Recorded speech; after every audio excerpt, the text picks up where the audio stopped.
Hawker উচ্ছেদ তার লক্ষ্য নয়, তবে রাস্তা ও সরকারি জায়গা জবরদখল কখনোই মানা হবে না বলে ফের স্পষ্টভাবে জানিয়ে দিলেন মুখ্যমন্ত্রী মমতা বন্দ্যোপাধ্যায়। নবান্নে আজ রাজ্যের বিভিন্ন পুরসভার মেয়র, জেলা শাসক ও পুলিশ কর্তাদের নিয়ে বৈঠকে মুখ্যমন্ত্রী বলেন, কারোর রুটি রুজি কেড়ে নেওয়ার অধিকার সরকারের নেই, কিন্তু পুরো ব্যাপারটার একটা সৌন্দর্য বজায় রাখতে হবে। সমস্ত পুরসভা এলাকায় ফুটপাতে হকার বসার সুনির্দিষ্ট নিয়ম করে দেওয়ার তিনি নির্দেশ দিয়েছেন। হকারদের নির্দিষ্ট জোন করে দিতে হবে। আগুন লাগবে না এমন জিনিস দিয়ে স্টল বানাতে হবে। প্রতিটি স্টলের নাম্বার থাকবে। একজন হকার এক একটি করে স্টল পাবেন। বৈধ হকারদের চিহ্নিত করতে পরিচয়পত্র দিতে হবে। স্থানীয় নেতা এবং পুলিশ যাতে হকারদের কাছ থেকে চাঁদা না তোলে সেই ব্যাপারে মুখ্যমন্ত্রী কড়া নির্দেশ দিয়েছেন। প্রত্যেক জেলায় হকারদের জন্য জায়গা চিহ্নিত করতে পুর সচিব জেলায় জেলায় গিয়ে সমীক্ষা চালাবেন। Kolkata new market, grand hotel, Hatibagan চত্বরে হকারদের জন্য বিকল্প ব্যবস্থা করতে কলকাতা পুরসভা ও বিভিন্ন হকার কমিটির সদস্যদের নিয়ে 3 মাসের মধ্যে সমীক্ষা করে পুনর্বাসনের ব্যবস্থা করা হবে। অন্যদিকে হকারদের আপাতত 1 মাস সময় দেওয়া হলো। তিনি বলেন, 1 মাস আপাতত উচ্ছেদ হবে না, তার মধ্যে আমাদের সার্ভের কাজ চলবে। মুখ্যমন্ত্রী এদিন বলেন, আগে টাকা নিয়ে রাস্তায় হকার বসাবে, তারপর বুলডোজার দিয়ে তুলে দেবে। এই সরকারের নীতি নয়। হকারদের জীবন ও জীবিকার জন্য রাজ্যের আইন রয়েছে। তিনি যে হকারদের পাশেই আছেন সেই বার্তা দিয়ে মুখ্যমন্ত্রী বলেন, হকারদের আমি ভালোবাসি। কেন জানেন? তার কারণ রাস্তায় একটা দুর্ঘটনা ঘটলে আর সবাই মুখ ফিরিয়ে চলে গেলেও হকাররা ছুটে আসেন। ওরা হাসপাতালে পাঠানোর ব্যবস্থা করেন। কোনো মেয়ের সঙ্গে দুর্ব্যবহার হলে ওরা প্রতিবাদ করেন। কিন্তু আমি যেটা করছি সেটা ওদের বিরুদ্ধে নয়। কলকাতাকে সুন্দর করতে হবে। আপনারা সহযোগিতা করুন, সরকার আপনাদের সঙ্গে থাকবে। মার্কেটে যেগুলো ইল্লিগাল পার্কিং আছে ভেঙে দিতে হবে।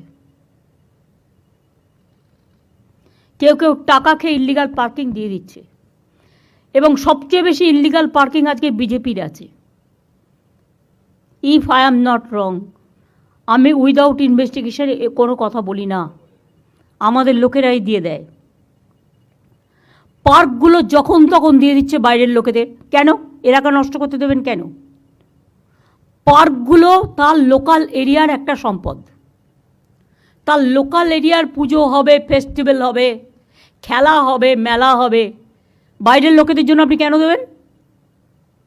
তৈরি করবে তারা খেটে খুঁটে নতুন করে, আর আপনারা অ্যালাউ করে দেবেন। অনেক সময় কোর্ট পারমিশন দিয়ে দিচ্ছে, দিয়ে দাও। কোর্টকে বোঝাতে হবে যে লোকাল এরিয়ার জন্য এটা করা হয়েছে। This is only restricted for the local area. Police কারো কথা শুনবে না। গভর্নমেন্ট, এটা হচ্ছে government scheme and government policy, এটা মাথায় রাখতে হবে। তাহলে পার্কগুলোও সুন্দর থাকবে এবং তাদের কাজের মধ্যে সীমাবদ্ধ রাখবে। পুজো আসছে সামনে, এখন থেকে চেক করুন কে কী করছে। তার কারণ এমন কিছু যেন না হয় যে স্ট্যাম্পেড হয়ে যাক। কারণ বাইরের এবারও প্রচুর মানুষ আসবেন দুর্গা পুজো দেখতে। ট্যুরিজম ডিপার্টমেন্টকে এটাকে নন্দিনী গ্লোরিফাই করতে হবে। কিভাবে তাদের নিয়ে আসা যায়, কিভাবে এ করা যায়, এটা একটা সিস্টেম করতে হবে। পিডাব্লিউডিকে রাস্তাগুলো দেখতে হবে। কেন একটা রাস্তা আমি করবার পর 5 বছর ঠিকমতো চলবে না? আমার তো একটা মেনটেনেন্স, যখন আমি কাউকে অর্ডার দেবো সাথে সাথে তাকে এটাও বলতে হবে 5 বছর কোনো রকম খারাপ হলে তোমাকে দায়িত্ব নিতে হবে। তা নাহলে শুধু ব্ল্যাকলিস্টেড করলে হবে না, পেনাল্টি দেবো। যে টাকা দিয়ে আমি কাজ দিচ্ছি তার ডবল পেনাল্টি দেবো। ম্যাম, আমাদের এখন ক্লজ ইনক্লুশন হয়ে গেছে। 5 ইয়ার্সই মেনটেনেন্স আমরা কম্পালসারি করে দিয়েছি সব পিডব্লিউডি রোডসের জন্য। সব ঠিক আছে। জানো তো, কিছুদিন আগে আমি গেছিলাম শিলিগুড়ি। আমি কুচবিহার পর্যন্ত গেলাম রাস্তায়। আমি শিলিগুড়ি থেকে যখন স্টার্ট করলাম মেডিকেল কলেজ দিয়ে, কিছুটা যাবার পরে আমি দেখলাম এই বড় বড় গর্ত। যদিও ওটা ন্যাশনাল হাইওয়ে, 1 বছর হয়নি করেছে, বড় বড় গর্ত হয়ে গেছে। ওদের বলো নিজের দায়িত্বটা পালন করতে। আর সাদা পাথরে কোনো পিডব্লিউডির কাজ হবে না। সাদা পাথরটা হচ্ছে গুঁড়ো হয়ে যায়, কালো পাথরটা কংক্রিটের কাজ করে, ধরে রাখে। আর সাদা পাথরটা রাস্তা তৈরি হচ্ছে 2 দিনে ভেঙে যাচ্ছে। কিন্তু লোকাল স্মাগলাররা, ল্যান্ড মাফিয়ারা, স্যান্ড মাফিয়ারা, তারা এটা করে খাচ্ছে। আমি কেন এর জন্য বদনাম নেব? বলে বেড়াচ্ছে যারা করে খাচ্ছে তারাই কিন্তু বদনামটা করছে। তার কারণ তারা কিন্তু বাঁ হাতে নিচ্ছে, ডান হাতে টাকাটা বিজেপিকে দিচ্ছে। আমার পার্টির টাকা চাই না।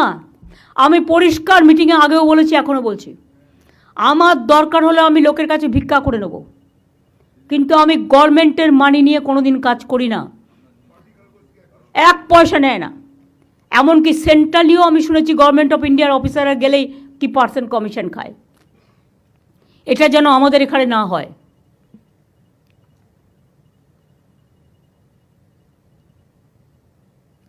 আর একটা জোন হবে প্রত্যেকটা ডিস্ট্রিক্টে, একটা করে ছোট জোন সেলফ হেল্প গ্রুপের জন্য।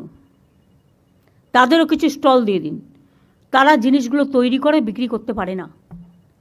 জেলায় জেলায় বিশেষ করে আমি 1 একর জমি করে 1 একর জমি ডিস্ট্রিক্টের টাউনে না পেলে, টাউনের অ্যাডজেসেন্ট একদম টাউনের পাশে অনেক শহর বাড়ছে, লোক বাড়ছে, সুতরাং সেক্ষেত্রে জমিটা অ্যালট করতে বলবো সিএসকে, ল্যান্ড ডিপার্টমেন্টকে।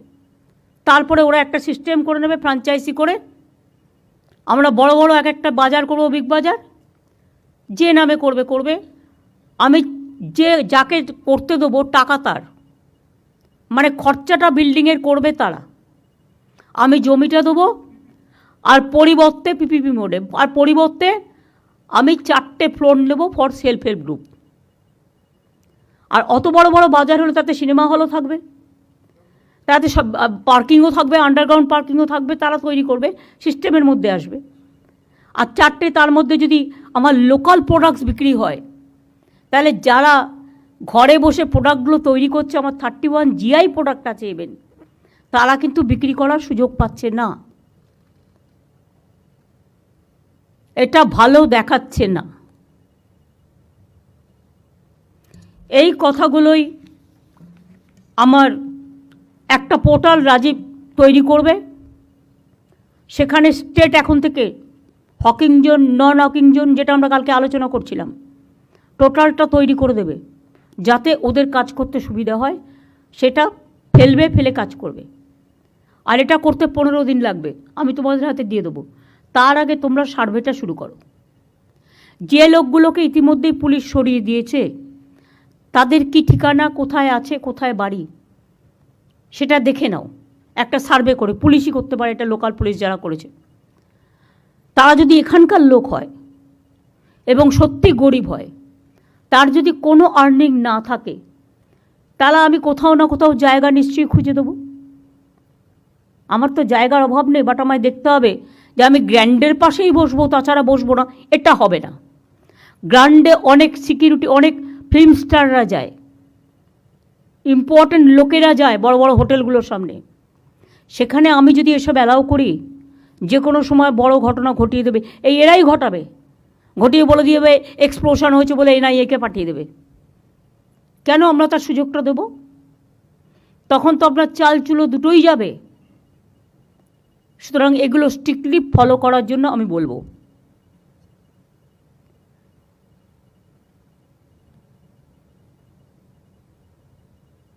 সুতরাং সার্ভেটা কবে থেকে শুরু হবে? আজ থেকে শুরু হবে। আজকে আমি মলয়, ববি, অরূপ আর অতীন আর দেবাই 5 জনকে বলবো, হাতিবাগান। আর একটা কথা বলি, যে এলাকার হকার নয়, সে অন্য এলাকায় ইন্টারফেয়ার করবেন না। লেট দেম সেটেল ইট লোকালি। দিদি একটা কথা, হকাররাই শুধু ফুটপাত দখল করে আছে বিষয়টা নয়, নিশ্চয়ই আছে, কিন্তু বহু দোকানদার যারা দোকানের মাল ফুটপাতের উপরে রেখে এবং দোকান কনস্ট্রাকশন করে ফুটপাতের উপরে, মেডিকেল কলেজের সামনে আমরা বারবার কমপ্লেন করেছি, ইন্সপেকশন হয়েছে, এন্টায়ার সেন্ট্রাল কলকাতা, বড় বাজার, এই সব জায়গায় দোকানদাররাও ফুটপাত দখল করে আছে। এটা পুলিশকে, এটা পুলিশকে হচ্ছে ফুটপাতের উপরে। এক সেকেন্ড, ফুটপাতের উপরে কার পার্কিং হচ্ছে? স্টেট বলে দাও, এটা কারো জমিদারি নয়। কার পার্কিং ইললিগালগুলো ভেঙে দিয়ে কোথায় কোথায় লিগাল করা যায় সেটা দেখো। সম্পন্ন যে স্টাইলে হয়েছে সেই স্টাইলে আর 5-7টা যদি হয়ে যায়, তাহলে তোমার এই পার্কিং প্রবলেমটা সলভ হয়ে যাবে। আর ইললিগাল পার্কিং যেগুলো হয়েছে ওগুলো ভেঙে দাও, দেখে নাও কারা কারা করেছে, কাকে টাকা দিয়ে করেছে। আমি যদিও ডিটেলসটা জানি, সেজন্য তোমাদের বলছি দেখে নাও। যদি উপযুক্ত জায়গা হয়, অন্য কিছু ডিস্টার্ব না হয়, সেখানে লিগালি আমরা করে দেবো।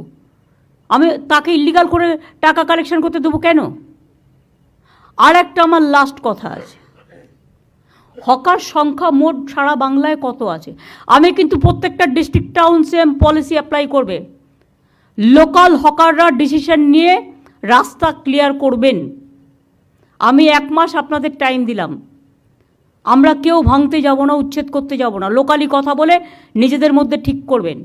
বাদবাকি ববি যে স্টল করেছে কর্পোরেশনে, সেই স্টলটা আরেকটু আপডেট করে সবাইকে সব মিউনিসিপ্যালিটিতে একই রকম দেবে, যাতে সবাই একটা মাথা রাখার জায়গা পায়। আর একটা গোডাউন থাকবে, যে গোডাউনটায় রাতে সেই জিনিসগুলো তুলে রাখতে পারবে, সেটা খুব একটা বেশি দূরে যেন না হয়। তার জন্য দরকার হয় 4-5টা ওই কাঠের যে ভ্যান গাড়িগুলো পাওয়া যায় সাইকেল দিয়ে, সেগুলো রেখে দেবে, তাতে করে নিয়ে যাবে, নিয়ে গিয়ে রেখে দেবে, নাম্বারিং করে দিবি। ঠিক আছে, খুব সাইন্টিফিক। আর দিদি একটা র্যাক পিকার্স, আমি এর আগে যখন আপনারা 2025 ফেব্রুয়ারি সেই আপনাকে 25 এগুলো আসেনি, মানা হয়ে গেছে। আমি স্বচ্ছ ভাবমূর্তি আপনার যা নির্দেশ দিয়েছেন, প্রশাসন এবং মেয়র সাহেব এবং দেবাশিস কুমার ডেপুটি মেয়র সকলে আমরা স্বচ্ছ এই ভাবমূর্তি। শোনো, এরা যদি করতেই পারতো তাহলে আজকে আমাকে আর তোমাদের নিয়ে বসতে হতো না। সরি, তোমরা করতে পারোনি, তোমরা ফেল করেছো, তাই আজকে আমাকে বসতে হচ্ছে। হ্যাঁ বলুন। দ্বিবেদী, তোমার বড় বাজারকে সামলাও। আমি সামলাবো। তার কারণ হচ্ছে আগুন লেগে গেছিল। আমি 4 দিন, আমি ববি টবি আমরা 4 দিন বসেছিলাম ওই বাড়িটার নিচে। যে বাড়িগুলো ডেঞ্জারাস হয়ে গেছে তাদের বলো, ভাড়াটিয়া তাদের অনেক আছে, শরিক অনেক আছে, বাড়িটা তৈরি করবে তো নিজের বাঁচার জন্য। আমরা তো ইভেন তাকে রিপ্লেস করার জন্য জায়গাও দিচ্ছি। বাড়িটা তারা তৈরি করুক, তারাই থাকুক, আমাদের তো দরকার নেই। কিন্তু সবসময় আগুন লেগে যাচ্ছে, পুড়ে যাচ্ছে, প্লাস্টিক রেখে দিচ্ছে। পরশুদিন আগুন লেগেছে, পরশুদিনও আগুন লেগেছে। এটা বন্ধ করো। তোমরা বড় বাজার কমিটি আলাদা করে বসো। ম্যাডাম আমি সাপোর্ট করছি, আপনি যেভাবে, আর এটা সিপি নিজে দায়িত্ব নেবে। ম্যাডাম যেভাবে আপনি ভেবেছেন খুবই সুন্দরভাবে, কিন্তু ব্যবসায়ীদের অবস্থা খুবই খারাপ, স্পেশালি নিউ মার্কেট এরিয়া যেভাবে কনজাস্টেড। আপনি কয়েকদিন আগে একটা কাস্টমারের সঙ্গে যা ব্যবহার করা হয়েছে, একটা মেয়ে ছেলের উপরে গরম জল ফেলে দেওয়া হয়েছে, এগুলি যদি না, আমাকে তো সেফটি সিকিউরিটিও দেখতে হচ্ছে, তার জন্যই তো আজকে বসেছি আপনাদের সাথে। আমাদের দরকার যেভাবে আপনি ভেবেছেন এটা হবে না, করা উচিত, সিস্টেম মেনটেন করে চলতে হবে। Each and every market is ঘের আউট, কোনো যা ingress outgress of the customer is totally blocked. তো এগুলি না দেখলে আপনি প্রথম যে ধর্মতলা ব্লক করা যাবে না। আমরা একটাই প্রোগ্রাম বছরে করি, সেটা হচ্ছে 21শে জুলাই। যেহেতু ওখানে অনেকগুলো ডেড বডি রক্ত পড়ে আছে, কোর্ট তো আমাদের জন্য দিয়ে দিল আবার সিপিএমকে, আবার বিজেপিকে। কোর্টের তো এটা আমাদের বলবে যে ওখানে আমার 13টা ছেলে খুন হয়েছিল বলে ওই স্পটটা আমি করি। খাদ্য আন্দোলনের স্পটে প্রতি বছর তারা প্রোগ্রাম করে, আমি তো বাধা দিই না। তাই বলে সবাইকে অ্যালাউ করে দিতে হবে? তাহলে রাস্তাটা চলবে কোত্থেকে? হাইকোর্টের সামনে যদি হকার বসে যায় 500টা টিম নিয়ে, তাহলে কি হাইকোর্টের লোক যাতায়াত করতে পারবে? তোমার লালবাজারের সামনে যদি বসে যায় যাতায়াত করতে পারবে না? নবান্নর ভেতরে ঢুকেও মিটিং করার পারমিশন হয়ে যাচ্ছে। এটা বুঝতে হবে, এটা পলিটিক্যাল ব্যাপার নয়। এর মধ্যে অনেক সেন্সিটিভিটি আছে। অভিষেকের একবার রাজভবনের সামনে ধর্ণা দিয়েছিল, সেটা তখন 144 ছিল না, নর্থ গেটে যেটা করেছিল। যারা আজকে ইস্যুটা তুলে রাজনীতি করার চেষ্টা করছে, যা করব আমরা সবই তাদের করতে হবে। দিল্লিতে কাউকে বসতে দেয়? এমনকি পার্লামেন্টে ভোটে, স্পিকার ইলেকশনে ভোট চাইলে ভোটও দিতে দেয় না। আজকে জেতার পরেও 1 মাস ধরে আমার এমএলএরা বসে আছে, গভর্নর ওথ দিতে দিচ্ছে না। মানুষ ইলেক্ট করেছে, ওনার কি অধিকার আছে তাদের ওথ দিতে না দেওয়ার? উনি স্পিকারকে অথরাইজ করবেন, ডেপুটি স্পিকারকে অথরাইজ করবেন, না হলে নিজে অ্যাসেম্বলিতে যাবেন। ওনার রাজভবনে কেন সবাই যাবে? রাজভবনে যা কীর্তি কেলেঙ্কারি চলছে, তাতে মেয়েরা যেতে ভয় পাচ্ছে, আমাকে কমপ্লেন করেছে। দিদি আপনি পারমিশন দিলে একটা কথা বলবো? তুমি তো বলে দিয়েছো অলরেডি, তোমার নাম আমার মুখস্থ হয়ে গেছে, বসে বলো। আর কিছু বলার দরকার নেই। আমি আর একটা কথা ভাববার কথা বলবো। এটা অবশ্য ফাইন্যান্সের কাজ। আমাদের টোটাল হকার কত আছে সারা বাংলায়? Is there any record? Kolkata আছে, সারা বাংলা নেই। বিনোদ কী করো? শুধু কলকাতায় থাকলে তো হবে না, তোমার তো সারা বাংলা নিয়ে, কলকাতা নিয়ে তো তোমার সারা বাংলা নয়।